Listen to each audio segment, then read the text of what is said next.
Well, good morning, everyone, and thank you for being here. For my first news conference as your mayor, I wanted to focus on one of the top priorities of both the public and my administration, our city streets. And streets, as you know, are critical infrastructure that drive economic growth, that create job opportunities, support public safety, and contribute to the quality of life in our neighborhoods. Today, we are going to announce how the city plans to move forward on the great work that began with the Lincoln Citizens Transportation Coalition. That broad-based coalition made more than 24 recommendations on how to best address the $33 million annual funding gap for funding for our streets. And Lincoln Transportation and Utilities has made great progress implementing 19 of the 24 recommendations to optimize operations. Further progress will be possible thanks to Lincoln voters who in April approved perhaps the coalition's most significant recommendation, the investment in new sales tax revenue estimated to provide approximately $13 million annually for 6 years that is dedicated solely to fixing our streets. Entrusted with the responsibility of delivering these fixes, we are not missing a beat in the mayoral transition. Planning has already begun for the street work to be completed with this new infusion of resources. The new quarter-cent sales tax takes effect on October 1st, 2019, and the city will begin to receive this revenue in December. We anticipate being able to deploy these dollars and to start the first repairs funded by them in the spring of 2020. In the meantime, we will continue to see a great deal of street work across the city. This summer, for example, existing funds in LTU's budget will enable us to complete 96 blocks of residential rehabilitation, make improvements to 3 major arterial streets, and implement Phase 3 of Green Light Lincoln. We will also help to grow Lincoln by investing impact fees towards extensions of East A Street and expanded intersections of East Van Dorn. A list of projects is in your handout and available online. In terms of the new revenue that we'll begin receiving in December, we are committed to keeping the promises made to voters. First, our focus will be on residential street rehabilitation. In fact, during the first 2 years, the vast majority of resources will be directed to residential areas, and we will make street improvements in every quadrant of the city. In years 3 through 6, we will maintain this residential street focus and at the same time begin to bundle more complex projects that may include other infrastructure, such as making improvements to water mains, wastewater, storm sewer, fiber conduit, and sidewalks to maximize cost efficiencies, increased customer service, and deliver value to the community. Again, the additional funds derived from the quarter cent only will be used to address pavement condition of the streets curb to curb. Any additional infrastructure improvements made at the same time as a street repair will be funded with other revenue sources for that particular type of infrastructure. As promised, we will approach this process using community input, appointing an advisory committee with representatives from all sectors of our community, which in July will begin the groundwork for making their recommendations to us. We will announce appointees to this committee, including business and neighborhood representatives, in the coming weeks. We are committed to accountability, fiscal responsibility, and public engagement from start to finish. We will invite public comment online and at open houses held in each quadrant of the city. Specific projects will be publicly vetted through the city's capital improvement program process with guidance from our new advisory committee. And public hearings provide a meaningful opportunity for citizens to communicate their preferences and are a key part of the project approval process. The public will be able to track progress on projects at lincolnonthemove.com and through LTU's annual reports. This flow chart on this screen illustrates our timeline, what we're calling the Road to Better Streets. We expect to appoint the Advisory Committee on Transportation, or ACT for short, next month and begin the public engagement process. By September, the committee will make recommendations to the City Council and to me on the year 1 priority street projects. And again, this additional quarter-cent sales tax goes into effect October 1st.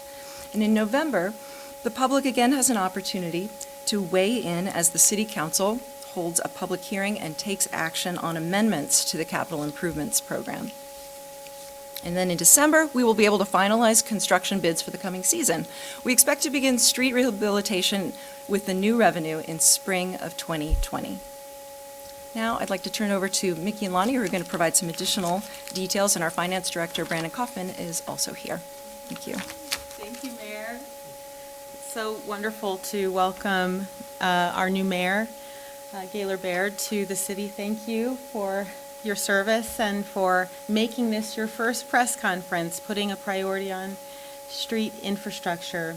So I'm going to quickly walk through what the program is actually going to look like to folks. This is just a gentle reminder of what streets look like today. You'll recall this spaghetti map that we have 58% in need of repair, 29% in need of rehab, 13% in need of reconstruction. So program delivery, years 1 and 2. The concepts here are to project bundle multiple rehabilitation projects in the same geographic area. We will divide the city in districts and again hit residential streets very hard, very focused on residential streets that are ready for rehab right now. We think we can stretch our dollars further if we hit residential streets ready for rehab right now. Streamline bidding and construction in neighborhoods. It also reduces mobilization costs, so we think we can save money this way in years 1 and 2 by focusing on residential streets that need these treatments right now. So what we really, really want is to go from this kind of situation where we have these really rough streets that are eligible for mill and overlay to something like this. These are the kinds of streets that are safe, they're aesthetically pleasing, and they're the type of streets that Lincoln deserves. We think we can, over 6 years, rehab 1,800 blocks of neighborhood street rehab. As you heard from Mayor, she mentioned we're getting to 96 this year in 2019. With this new money, we think we can hit 300 blocks of residential streets per year. So that is our goal. But again, we have to devote 25% to new growth areas and also 1.5% of sales tax has to be invested in that Cornhusker project. In years 3 through 6, I'm just going to run through this really quickly. These are more complex projects.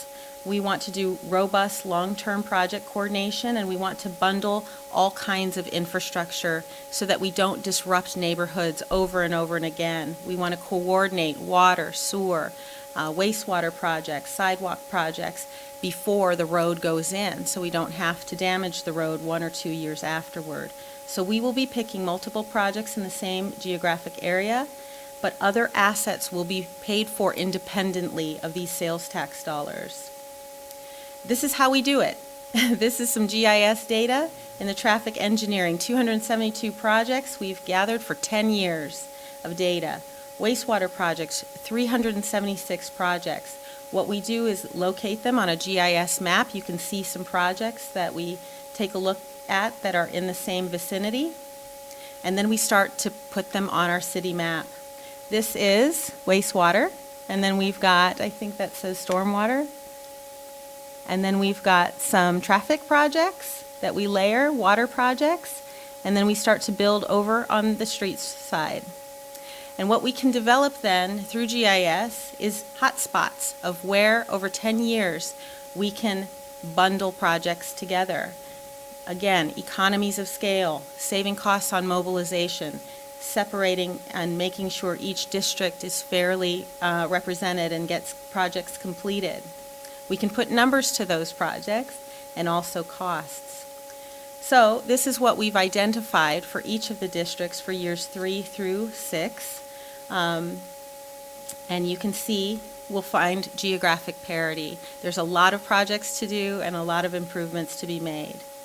So our project management principles are geographic parity, project coordination, and bundling to save money and stretch these dollars as far as they can go, and transparency and accountability. All right, Mayor, that's what we have. Okay, thank you.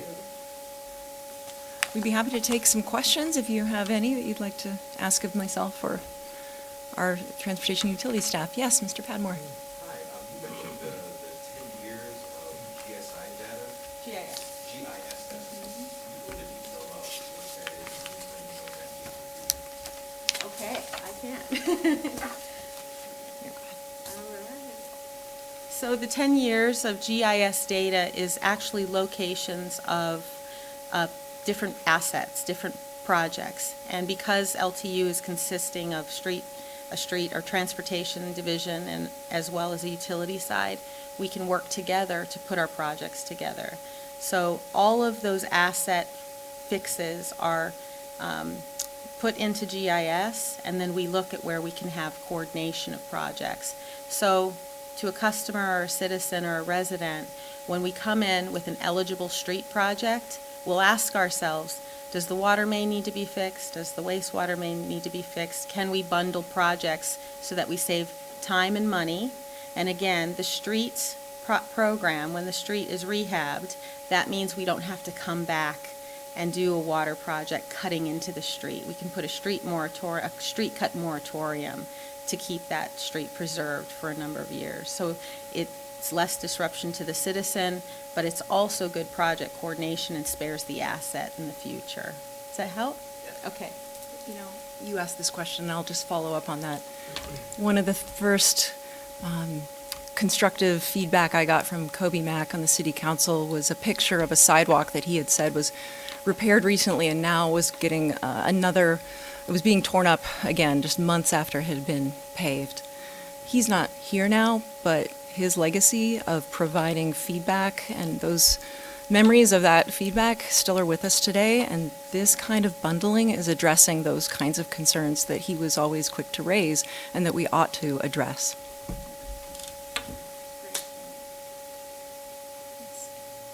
What do you anticipate is the biggest challenge that you guys face in successful implementation? Do you want to offer a technical answer to that? I mean, I think one thing is just making sure that people still can move through our city with ease and comfort in the midst of construction. And we know that that's a challenge anytime we're doing road repairs. When we had 10 million brought over from Antelope Valley in leftover highway allocation funds, and we directed those to streets because we knew that there was a priority, you know, we got a lot of work done, but it was a lot of orange cones all over the community. So trying to make sure that people can move smoothly through the city is, of course, a big challenge when you're making a lot of fixes. Do you- Okay.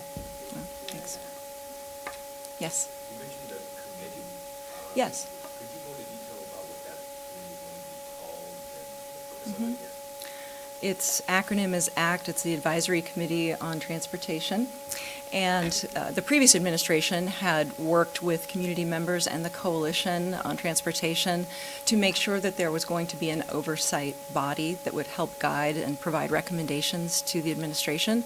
We're, of course, keeping that commitment, and we've had people express interest.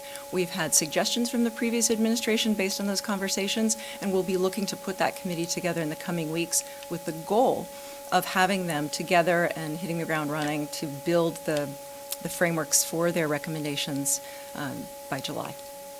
How big is that committee going to be and what type of candidates? Yeah. Well, I've heard that around a dozen is a nimble number, but we don't have a set number that we're going to say has to be this committee. And we're going to look for people who represent different areas of the city, different perspectives, who come from the business community. We think it's important that we try to find some representation from LPS because, of course, when they close schools on snow days, that has an impact on winter weather operations. Neighborhoods will be well represented, and you know, we're building out the list of potential candidates right now, and people who are interested can go to the website, LTU's website. Yeah, you you want- can go to ltu@lincoln.ne.gov to email. ltu@lincoln.ne.gov and email, or they can write to the department and express their interest in participation. We'll be putting that committee together pretty quickly, so we'd appreciate if people did that by June 1st. Anything else?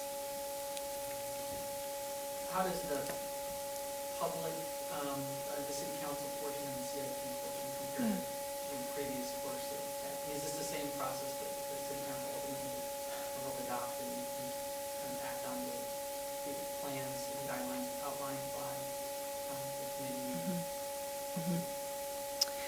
Well, in the previous quarter-cent sales tax for public safety, so they're very similar in that they are there to provide public hearing and make sure that people who want to weigh in can help shape the debate and the decision-making. So they're the same that way. With the public safety quarter-cent, we knew specifically what was going before voters. It was the 3 fire stations, a joint police fire station, and the radio system. So really it was a matter of reporting back finding out that the radio system cost a lot less, which was great.